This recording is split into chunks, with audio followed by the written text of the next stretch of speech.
Greetings, fellow sailors on the astral sea. It's 8 o'clock in the morning. It's the 27th day of May. It is 60 degrees and cloudy here at Site B. It's Friday. It's time to take a look at all the bits and bobs of tabletop role-playing game news that we might have missed as we were focusing on less important things like the continuing controversy over the stupid kids on the stupid new box set. All right. What have we missed? Paizo has announced some stuff for Pathfinder and Starfinder. There is a new mega adventure path for Starfinder called Drift Crisis. It is being billed as a year-long meta event, including tons of source books and hardcover stuff and adventure pass and various accessories. Possibly some new miniatures, maybe even some spaceship miniatures. Have they done spaceship miniatures for Starfinder yet? If not, I don't know why. That'd be sure cool. We've got a new setting for Last Omens, Pathfinder II, which is called Knights of Last Wall, which is basically just a book about paladins and knights and stuff like that, and undead hunting. And it's a hardback for $25. I don't know about that one. Oh no, that's the PDF price. The book is $40. That's a lot of. That's for a book just about basically one class. I don't know. That seems sort of a waste. Abomination Vault's Adventure Path is still a thing. They're still saying it's coming out for around, today, according to this. It's a big mega dungeon. It's got writings for both Pathfinder and 5e in it. So if you're looking for some alternate takes on the 5e mega dungeon idea from the Pathfinder people, that's cool. We've got something called Shadows at Sundown. This is one I like. It's a continuation of a previous AP. This is a continuation of Curse of the Crimson Throne Adventure Path, an adventure path I went through most of back in Pathfinder 5. Pathfinder in first edition. God, brain has not woke up yet. I apologize. So now it's saying, okay, everything in Crimson Throne pretty much happened. But what happens after? Because there's dead people now and things that have been broken, and now the city has changed. And so now let's revisit it and see what kind of after effect the player characters have had and how the world has changed because of what the player characters did in Curse of the Crimson Throne. And now new stuff has sprung out because of their actions. I like that. You rarely see that. I mean, you definitely see continuations of, modules like Salt Marsh or whatever, but rarely do you see adventures and modules that go, okay, this happened, what is the aftermath? So that's always cool to see. So that one I might at least look through just to see how they approached it. Wizards of the Coast has announced a new Unearthed Arcana went up today about barbarians and giants for some reason, knowing that this is a playtest. Unearthed Arcana, it means there's a book coming out soon that's going to have something to do with barbarians or giants. Maybe Dark Sun? I know everybody was like, they should do Dark Sun. But really, it's Wizards of the Coast 2022. Considering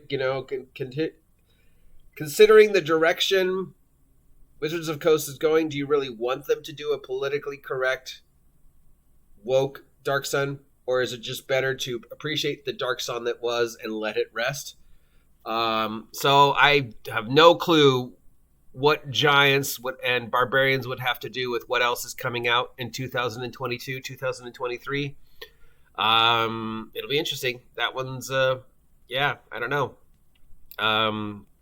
Goodman Games, as we know, has just announced a redo update for 5e and other OSR type stuff for Janelle Jaquais's Dark Tower.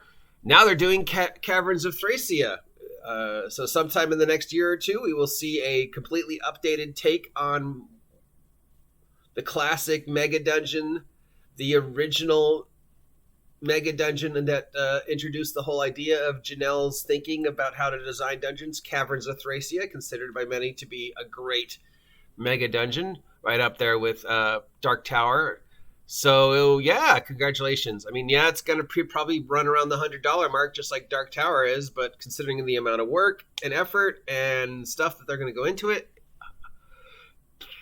could be worth it. If you're interested in the new Dragonlance Dragons of Deceits book, you can read it up on the Dragonlance website. Margaret and Tracy have put the first chapter up over on Polygon and up on their own website. So if you're interested in seeing what Margaret and Tracy have planned for returning to the world of Dragonlance after so many years, you can check out this book.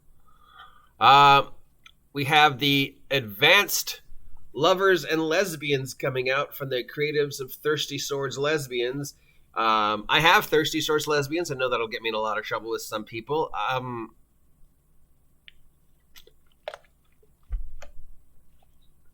I read a little bit of it. I can see the tongue-in-cheek, self-reformation, referencing types sort of comedy that's in it. I can see what they're trying to do. I don't know if we need an Advanced Lovers and Lesbians, because now maybe the joke's going too far. It's interesting. It looks like the art's Phil Foggio. It's always nice to see Phil doing his work.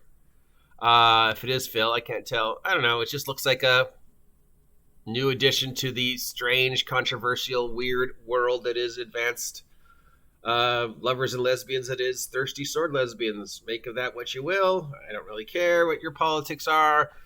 Yeah. So if you're a fan of the Thirsty Sword Lesbian stuff, they've got a new book coming out. We already talked about the delays, but yeah, it doesn't look like the delays have changed. Journeys to the Radiant Citadel has been moved to July. Spelljammer is still scheduled for August, but that could change. Tentative date for Journey is July 19th. Tentative date for Spelljammer is August 16th. One more thing we're going to check. We're going to go to Marvel.com and see if there's been any updates on the Marvel Multiverse role-playing game. We haven't checked in a while. And no, there has been no new errata since the 20th of March. So despite all the playtests being filled out and done and reviewed, no new ones.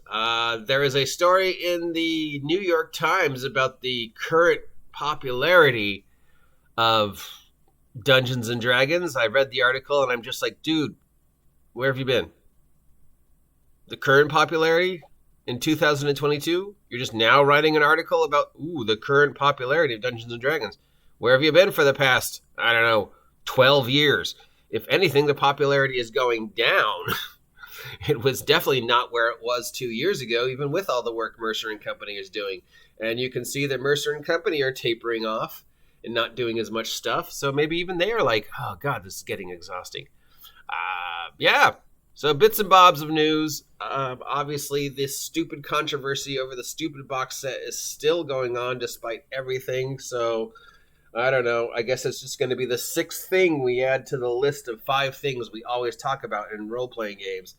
Now we can add on to that the box art cover and whether it is or is not, and what hidden messages Wizards of the Coast has in it. And I know I said I wasn't going to talk about the box set anymore, but I had a conversation with yesterday about the box set and the kids again, because this does not go away. And really, if it were the kids from the show, Wizards of the Coast would say it's the kids from the show, because there's no way Hasbro wouldn't try and milk that nostalgia. They would definitely say, yes, this is the kids for the show. Yes, we're representing them in this new D&D box set. Yes, we're going to have Lightning Collection action figures of Presto and Bobby and Eric coming out for HasbroCon at the end of the summer. We want to totally support any possible money we can make off of this, 1980s, 20, 30-year-old cartoon. In fact, we're going to try and buy the rights to the cartoon and re-release it through our media department. So, yes, if it was the kids for the cartoon, there's absolutely no reason for Wizards of the Coast to keep baiting it around. It's just like Warduke. They could have said, no, this is a character that is an homage to those characters, Warduke and those guys from the toys and the time they appeared in that cartoon and whatever, the time they showed up in that one module. But no, it's not them. They're an homage. They just sort of look like them. But no, they're like, yep, this is them. So really, if the kids on the stupid box set were the kids from the Dungeons and Dragons cartoon, Hasbro would say, yes, they are, because we want to market this. But they're going, no, they're not. Which means if Hasbro says they're not, because that's money that they're passing up. And, Hasbro's a corporation. They're not going to pass up money. Look, and if you want them to be the kids from the cartoon in your game, fine. I still think that's kind of tragic that you think they never got to go home, but fine. But yeah, I'm sure there's some other controversy going on about people getting canceled or censorship and whatever.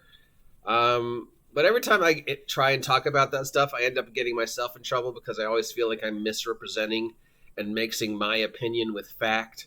And really, if I'm going to keep doing that kind of stuff, I really need to really work on getting my facts straight, which is why I haven't commented at all on the whole latest TSR 3.5 new TSR controversy that popped up last week. And notice there hasn't been another mention of it since in the gaming news.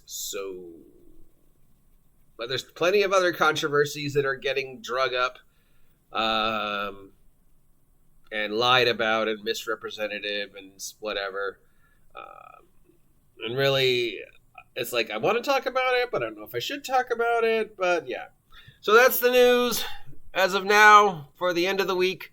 I went to my friendly local game store to see if they had the Mimic figure. They don't. I might have to order it direct from Amazon because I really want to paint that one. Yeah. New source book for Thirsty Sword Lesbians. Dark Tower coming out for 5e. They're going to be doing Caverns of Thracia sometime during this year or next. If you want to read the first chapter of Dragons' Deceit, that's up. New playtest. Oh, I'm reading now that even though it says the new playtest is up for the new Unearthed Arcana giant barbarian theme stuff, it is in fact not up yet. And new stuff from Paizo. And I really like the idea of Shadows of Sundown taking the... You don't see enough of that. You don't see enough of somebody saying, okay, the module happened, a couple years have passed. How does the world respond to what the player characters did in the module? How has it changed the world? I like that. I like that idea. I would like to see more stuff like that for gaming, The idea that, yes, this happened, and it had effect on the world. The world was changed by the effects in this module, and this is how the world's changed. Directly, and how it affects you, player character. Yeah, I like that. That's it. No, that's it. I already talked about that. So, yep, that's it for this week. You can tell that I am fumbling my words, which means my brain's not working, so I should probably shut up. I'm going to sign off now and eat some toast. Till next time, I've been the OGGM, your guide to all the tabletop role-playing game news, weather, sports, and general internet nonsense, reminding you again to stay safe and support me and get off my land, you damn kids, with your damn stone brick with stuff written on it.